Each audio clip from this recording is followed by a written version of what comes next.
most marvelous day. Today, as we continue to explore African American culture, I'm still talking about Booker T. Washington, the founder and builder of Tuskegee University, because he truly fascinates me. Today, I want to highlight him from a more personal aspect. I want to speak about his trailblazing wives. Booker T. Washington married 3 times. 2 of his wives preceded him in death, but his 3rd wife, Margaret Murray Washington, survived him. Each of his wives was an accomplished woman in her own right, and each one of them made an impact not only at Tuskegee, but to African American women nationwide. So this great visionary, Booker T. Washington, married women that brought something to the table: education, energy, and insight. They were also nurturers. He often wrote about the comfort that he received from family life. They complemented the work that he did at Tuskegee. Each woman has her own space there at Tuskegee. So based on the choices that he made in wives, we can say that Booker T. Washington was a feminist. And today, we're going to talk about those trailblazing women that he married.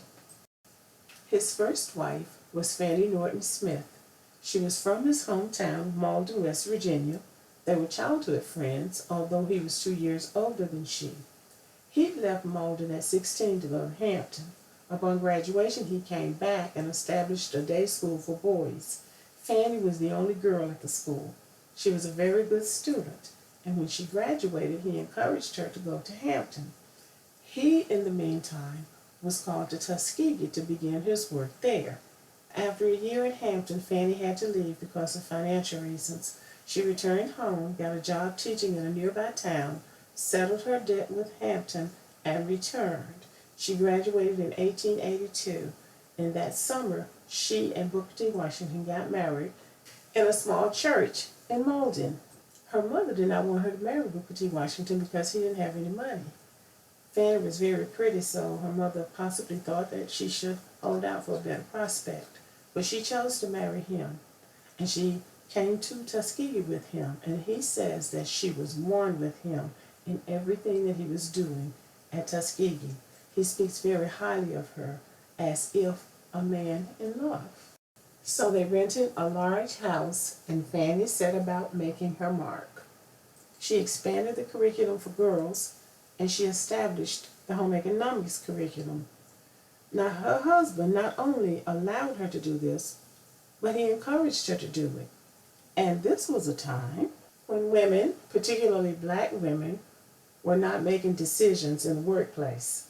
And this is one of the reasons why I say Booker T. Washington was a feminist. He encouraged women, and he allowed women to do what they were capable of doing.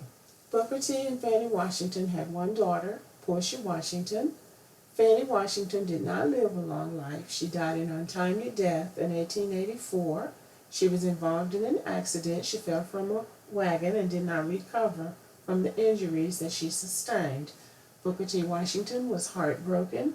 It was written about in Hampton about how saddened Mr. Washington was at the death of his wife.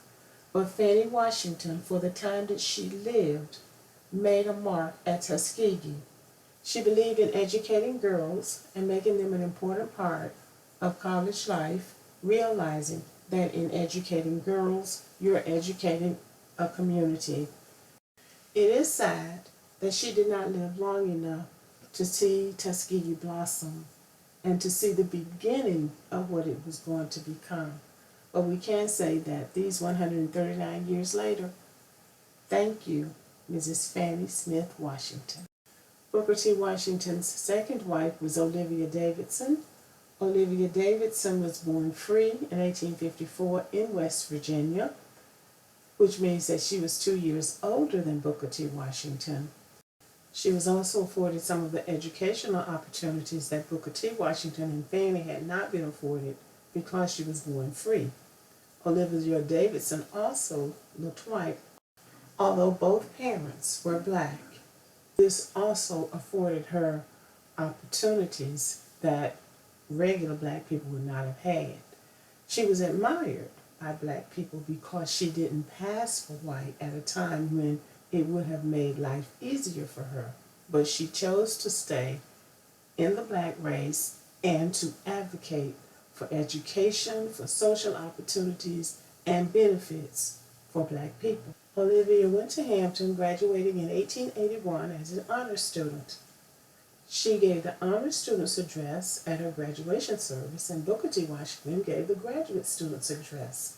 He was so impressed with her that he asked her to come to Tuskegee to teach and to be the vice principal. She agreed. So Olivia Davidson was at Tuskegee at the time that Booker Washington and Fannie were there as a young married couple. Olivia Davidson is considered a co-founder of Tuskegee. She was there at the beginning. The infrastructure was not in place when she got there. So she saw the need, and wherever she saw the need, she did what needed to be done. She improved the curriculum, so she became the curriculum specialist. She became the chief partner to Booker T. Washington and worked very closely together. And she also became a fundraiser.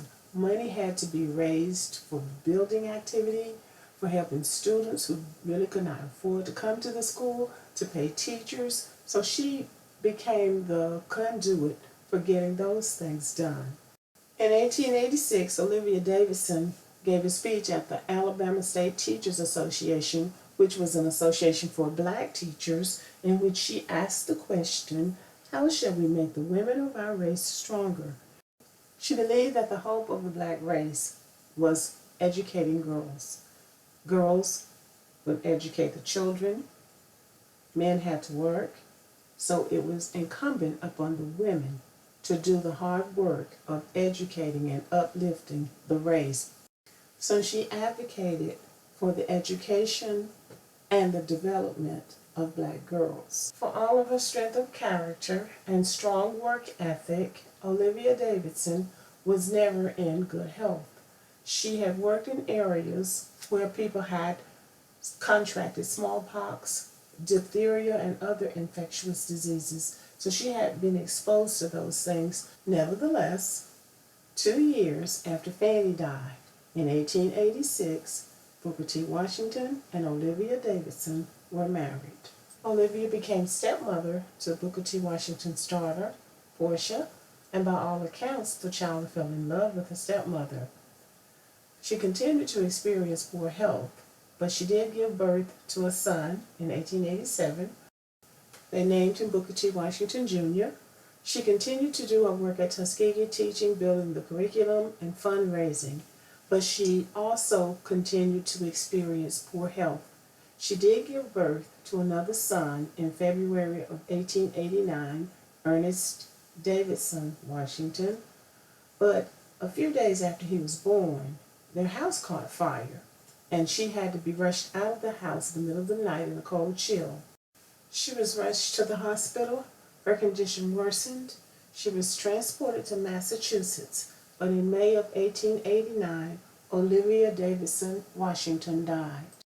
So Booker T. Washington suffered the loss of a second wife, and this time he was left with 3 young children. This was a devastating loss to him personally and also to the Tuskegee community, because much of the building activity and the implementation of academic programs were done under Olivia Davidson Washington. So Tuskegee was in deep mourning after her death. Booker T. Washington had to do a great deal of traveling in his capacity as the founder of Tuskegee and also the administrator of its programs. So in the course of that traveling, he met his third wife, Margaret Murray. She was a graduate of Fisk. She was also a very smart woman. He asked her to come to Tuskegee to take over the position that Olivia Davidson had left behind, and she did. Now, this wife was a little different from the others. She was a little bit more aggressive. It is reported that Booker T. Washington's brother, who was living in Tuskegee at the time, did not like Margaret Murray. Neither did Portia.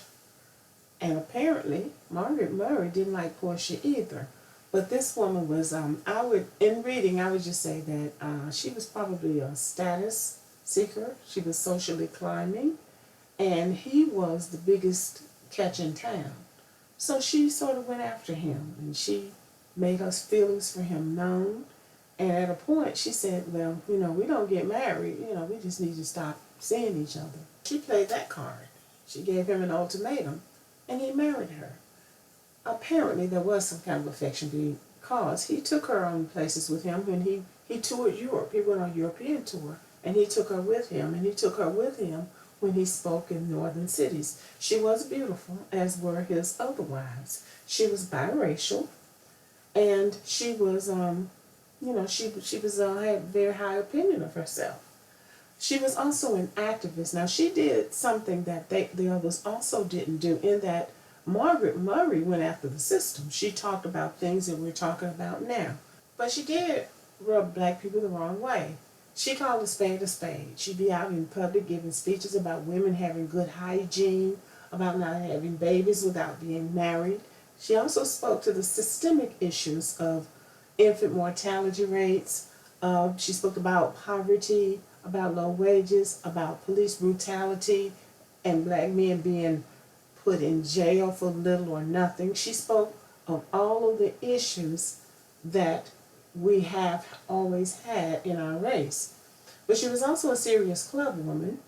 She was an honorary member of Delta Sigma Theta sorority, and she organized clubs in Alabama for African American women. She was a member of the Council for Negro Women and held office in several national clubs. She was a very energetic and outgoing woman, and her reach was much greater than the two wives before her. Margaret Murray and Booker T. Washington were married longer than the other wives.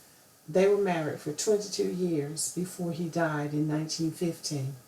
So they were able to formulate their relationship and to see it really grow as a husband and wife team. She was very outspoken, and that was what distinguished her from the other two. Not only did she speak about the systemic issues of racism and white supremacy, which has always been pervasive in America, but she also spoke about the internal problems within our race. She was concerned about the moral uplift and the moral development of African Americans as much as she was the educational development. But speaking on those moral issues is what got her in trouble with African Americans. She still did it, though, to her credit. Margaret was able to bring the family together.